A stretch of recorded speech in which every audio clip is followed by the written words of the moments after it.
The Lion King. The hot African sun rose over Pride Rock as it did every morning. But today was no ordinary day. The animals of the Pride Lands were gathered together to honor the birth of King Mufasa and Queen Sarabi's newborn cub, Simba.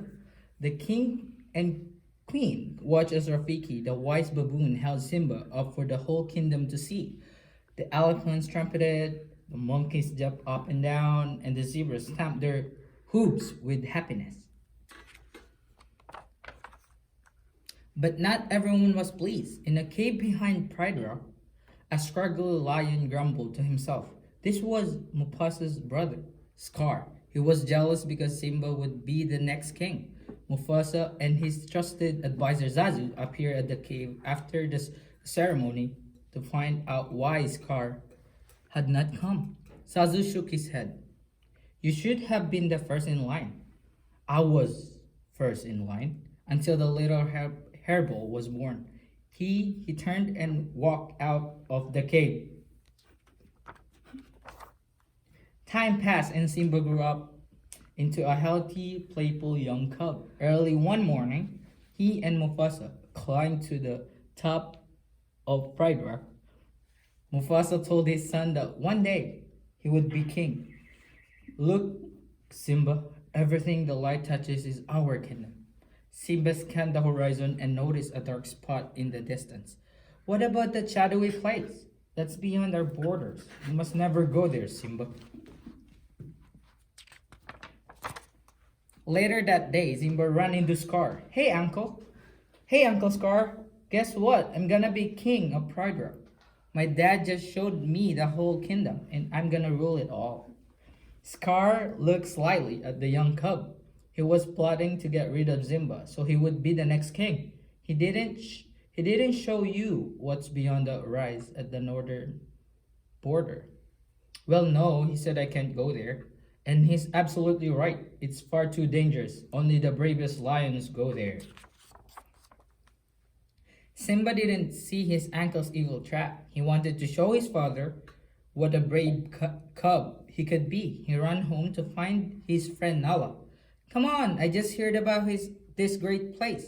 Simba and Nala asked their mothers if they could go exploring. Sarabi agreed as long as they took Zazu with them. Simba and Nala raced across the Pride Lands. They led Zazu through herds of animals until they finally lost him. The cabs laughed and pounced on each other. They tumbled down a hill and landed in a dark ravine filled with elephant skulls and bones. Simba looked up and gasped.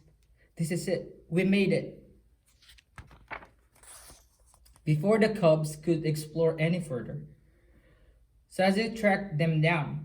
We're way beyond the boundary of the Pride Lands, and right now we're all in very real danger. Suddenly, three hyenas appeared. They were Banzai's, Shenzi, and the always laughing Ed. They backed the cubs and Zazu into a corner.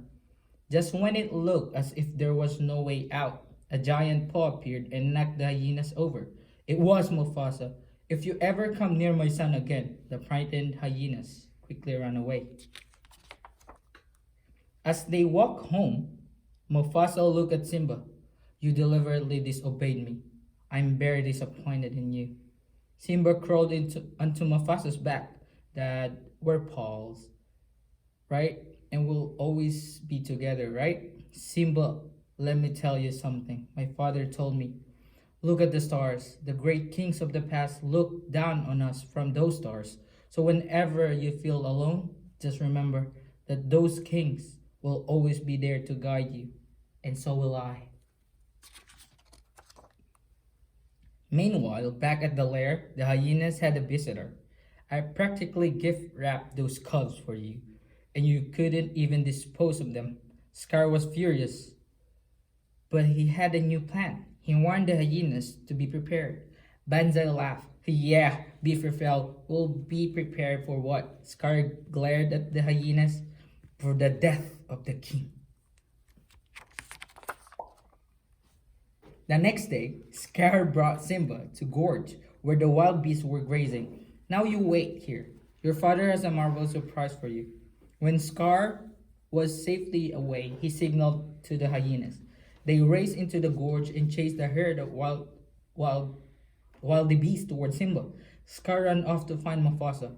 Stampede! In the gorge. Simba's down there. Mufasa jumped into the gorge to find his son. He grabbed Simba and put him on a nearby ledge. But when Mufasa tried to climb out, the rocks crumbled beneath him. He saw Scar standing above him. Brother, help me. Scar dug his sharp claws into Mufasa's paw. Long live the king. Then he let Mufasa go. Later, Scar found Simba standing beside his father's body. It was an accident. I didn't mean for it to happen. What am I gonna do? Run away, Simba. Run! Run away and never return. While Scar returned to rule over Pride Rock, Simba did as his uncle said. He wandered until he could not walk anymore. Finally, he collapsed to the ground. When Simba awoke, everything looked different. A warthog named Pumbaa and meerkat named Timon had found him and brought him with them. Timon explained his motto to Simba. Hakuna Matata. It meant no worries. You gotta put your past behind you, and that is exactly what Simba did. Years passed and Simba grew up. One day he saw a lioness attacking Pumbaa. Simba came to his friend's rescue, but the lioness easily flipped Simba onto his back. Looking at her, Simba realized that the lioness was his old friend Nala. Nala was surprised to see Simba. Scar had told everyone that Simba was dead. Why didn't you come back to the Pride Rock? You are the king. I'm not the king. Scar is. Simba, he let the hyenas take over the Pride Lands. There's no food, no water. If you don't do something soon, everyone will starve. You are our only hope. But Simba didn't believe he could challenge Scar. I can't go back. That night, Rafiki visited Simba. I know who you are. You are Mufasa's boy. He's alive and I'll show him to you. You follow old Rafiki. He knows the way. Rafiki led Simba to a nearby pond. Simba looked into the water and saw a lion. That's not my father, it's just my reflection. Rafiki shook his head. He touched his finger to the water and it began to swirl. Look harder. You see, he lives in you. Suddenly, Mufasa's shape appeared in the clouds. Look inside yourself, Simba. You are more than what you have become. You must take your place in the circle of life. The next morning, Nala woke Timon and Pumbaa to see if they knew where Simba was. Just then, the trio heard laughter overhead. It was Rafiki. He told them that Simba had gone back to the Pride Lands to take his rightful place as king. Back at the Pride Rock, Scar was fighting with Simba's mother. Suddenly, a mighty roar shook the ground. Scar turned. There on a rock above him stood Simba. Scar pounced on Simba and the two fought. Finally, Scar backed Simba over the edge of the cliff. With his nephew dangling below him, Scar whispered the truth. He was the one who had attacked Mufasa. Anger rushed through Simba's body. He scrambled back onto the rock and pinned Scar. Run away, Scar, and never return. Scar started to slink off, then turned and lunged at Simba. With a swipe of his giant paw, Simba knocked his uncle over the ledge. Scar plunged into the gorge below. With Scar gone, Simba took his rightful place as king. Before long, the Pride Lands flourished again. Nala remained at Simba's side, and soon they had a cub of their own. As the sun shone down on them, Rafiki held the cub up for the whole new kingdom to see. The Pride Lands had a new prince. The circle of life continued on.